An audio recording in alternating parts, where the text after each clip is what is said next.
देखिए इसके पहले मैंने आप लोगों को बताया था tense, what is tense, 3 types of tense, ठीक है। उसके बाद बताए थे 3 टाइप्स ऑफ टेंस होता है। उसके बाद फिर मैंने बताया था कि प्रत्येक टेंस का जो होता है 4 टाइप्स होते हैं। ये यहाँ तक मैंने बता दिया था। टेंस का टाइप मैंने बताया था प्रेजेंट टेंस, पास्ट टेंस और फ्यूचर टेंस, ठीक है। उसके बाद से मैंने बताया था प्रेजेंट टेंस का भी 4 टाइप्स होता है, पास्ट टेंस का भी 4 टाइप्स होता है और फ्यूचर टेंस का भी 4 टाइप्स होता है। तो उसमें बताया था मैंने प्रेजेंट टेंस का, पहला सिंपल प्रेजेंट टेंस या प्रेजेंट इंडेफिनिट टेंस, दूसरा बताया था प्रेजेंट कंटिन्यूअस टेंस और प्रेजेंट परफेक्ट टेंस, तीसरा बताया था प्रेजेंट परफेक्ट टेंस और चौथा बताया था मैंने प्रेजेंट परफेक्ट कंटिन्यूअस टेंस। ठीक है, कोई दिक्कत इसमें नहीं ना। तो अब हम लोग शुरू कहां से करेंगे? शुरू करेंगे हम लोग प्रेजेंट इंडेफिनिट टेंस कहें या सिंपल प्रेजेंट टेंस कहें, यहां से शुरू करेंगे, ठीक है। सबसे पहले सिंपल प्रेजेंट टेंस होता क्या है? सिंपल प्रेजेंट टेंस होता क्या है इसका डिफिनेशन जानेंगे। एन एक्शन दैट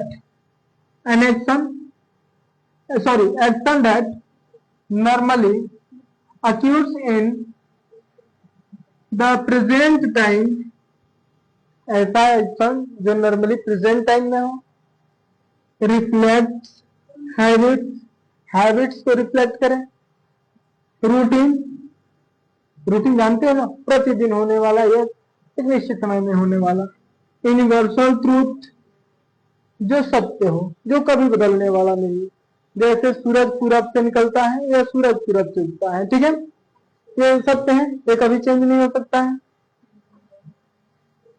और परमानेंट स्टेट जो कभी बदलने वाली चीजें ना हो, ठीक है, is called present indefinite tense.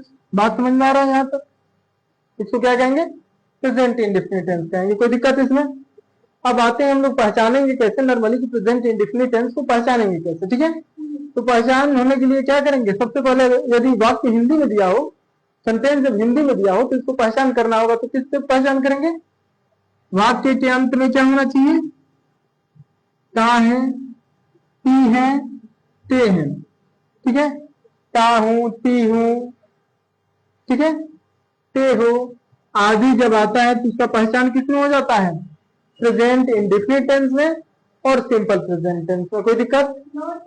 अब इसके बाद से आगे इसी में हम लोग जानेंगे कि प्रेजेंट टेंस जो होता है उसको हम लोग बनाते कैसे हैं, उसका स्ट्रक्चर क्या होता है। इसमें हम लोग पढ़ेंगे प्रेजेंट इंडेफिनिट टेंस का अफर्मेटिव, निगेटिव, इंट्रोगेटिव सेंटेंसेस, ठीक है। अफर्मेटिव सेंटेंसेस आप लोग जानते ही हो, सकारात्मक वाक्य जो होगा, निगेटिव सेंटेंसेस जो नकारात्मक होगा और इंट्रोगेटिव जो प्रश्नवाचक होगा। इस तरह के सेंटेंसेस को इसमें हम लोग पढ़ेंगे, सबका स्ट्रक्चर पढ़ेंगे, सब्जेक्ट किस सब्जेक्ट के साथ वर्ब का कौन सा फॉर्म लगेगा, हेल्पिंग वर्ब इसमें क्या होगा, इस सब के विषय में आगे पढ़ेंगे, ठीक है। इतना नोट कर लीजिए आप लोग।